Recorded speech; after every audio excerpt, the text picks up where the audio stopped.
Habang buhay na pasanin ang tingin ng marami sa mga special children. Pero sa isang lugar sa Mandaluyong, naibang eksena ang inabutan ko. Mga batang nagsasanay para makapaghanap buhay. Ang una yung sugar syrup. Sugar syrup? Tapos yung lemon, yun ang honey lemon. Para tapos yung calamansi din, 2 lemons. Minsan nakamali ko gawa ng honey lemon tea. So, na-practice ko na muna. Yun, na-perfect na ako. Mas mabilis na. Halo-halo. 2 taon ng bartender si Leo sa Manang Restaurant. Sa husay niyang maghanda ng mga inumin, hindi mo akalain siya'y developmentally challenged o mabagal makaintindi.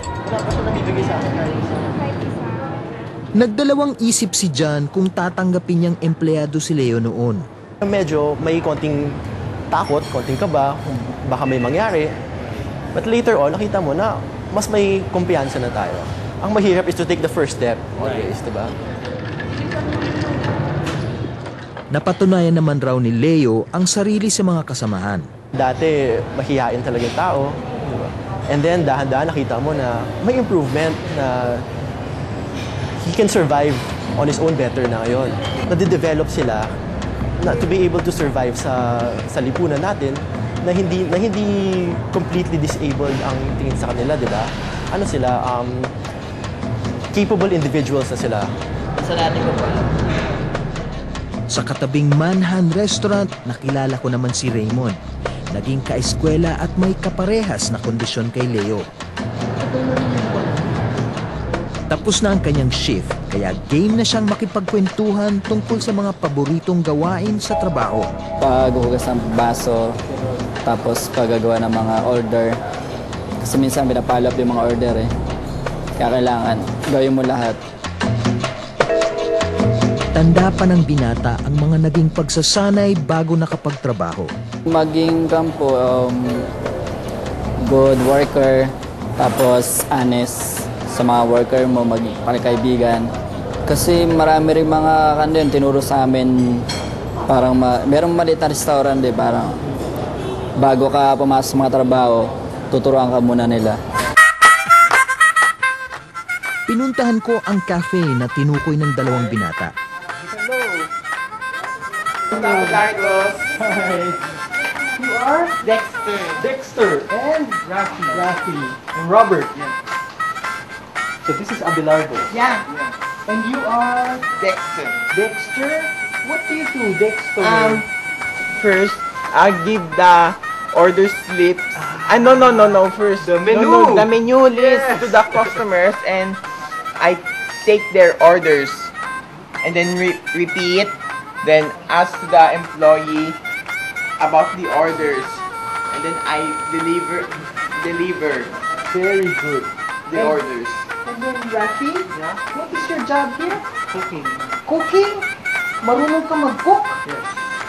Wow. Yeah. I don't know how to cook. Ito ang Abelardo's Diner na kabilang sa programa ng Independent Living Learning Center o ILLC, isang special education school. Dito nag-aral at nagtapos sina Leo at Raymond. Halos 1 buwan pa lang bukas sa publiko ang dating school canteen. Magkasama sa trabaho ang regular staff at mga estudyante ng ILLC. Parang OJT raw ang pagtatrabaho dito sa diner. Mayroong mga programs na nagtuturo ng academic skills, mayroong mga programs na nagtuturo ng social skills.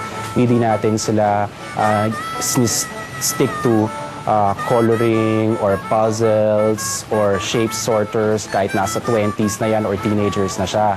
You can give age-appropriate activities that are still developmentally appropriate. Ang focus natin ngayon sa Abelardo's ay pagtuturo ng mga work behaviors at mga work skills. Your menu?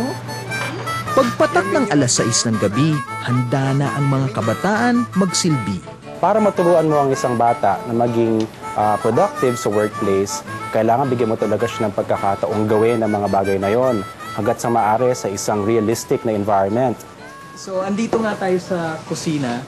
Tapos, si Rafi ang assistant cook. Yes. Anong ginagawa mo, Rafi? Cooking, linuluto yung Pinoy chicken. Pinoy chicken. Ano yung linagay mo? Sa ngayon, 8 estudyante na ang regular na tumutulong sa diner. Isa dito si Rafi na malaki raw ang ipinagbago. Nagiging mas independent siya. Nagsasarili. Tsaka gusto niya mag-commute. Pag tinatanong ko, ihatid na kita sa trabaho mo, hindi. Lolo, kaya ko na yan. Para din ba yan sa Pinoy chicken? Para sa apo, una daw lagi ang trabaho. Seryoso siya sa trabaho niya. Naghahanda siya, tsaka ayaw niya mag-absent. Tsaka on time. Hindi nagpapalate. Ang init-init dito sa kusina pero wala siyang reklamo. Hindi raw dapat limitahan ang maaaring matutunan ng mga kabataang ito. Maaring yung ibang conditions sila mag-stay, like for example, if you're diagnosed with Down syndrome or you're diagnosed with autism, talaga kung lifelong condition yon. However, it doesn't mean na kung ano yung skills mo ngayon, yun yung magiging skills mo 5-10 years after. Sa loob ng 5 taon, may 10 estudyante nang nagtapos sa ILLC. Lahat ay nagtatrabaho na. Sila ay very proud, no? Pinagmamalaki nila palagi. Ako, bartender ako assistant librarian, ako ay food checker, encoder. Sa end kasi ng school year, meron kaming pagtatapos na seremonya na ginagawa. Ang mga graduates namin, sila ay, nagmamarcha sila, nasuot nila ang kanilang uniforms sa trabaho. Kasi nakapag-OJT na eh. So talaga yung ibang bata tuloy na-inspire. Simple lang ang pangarap ng mga magulang ng mga batang developmentally challenged. Tumaasa kami na balang araw magiging makakapagsarili na siya. Balang araw. Yun din ang gusto niya. Gusto niya magsarili.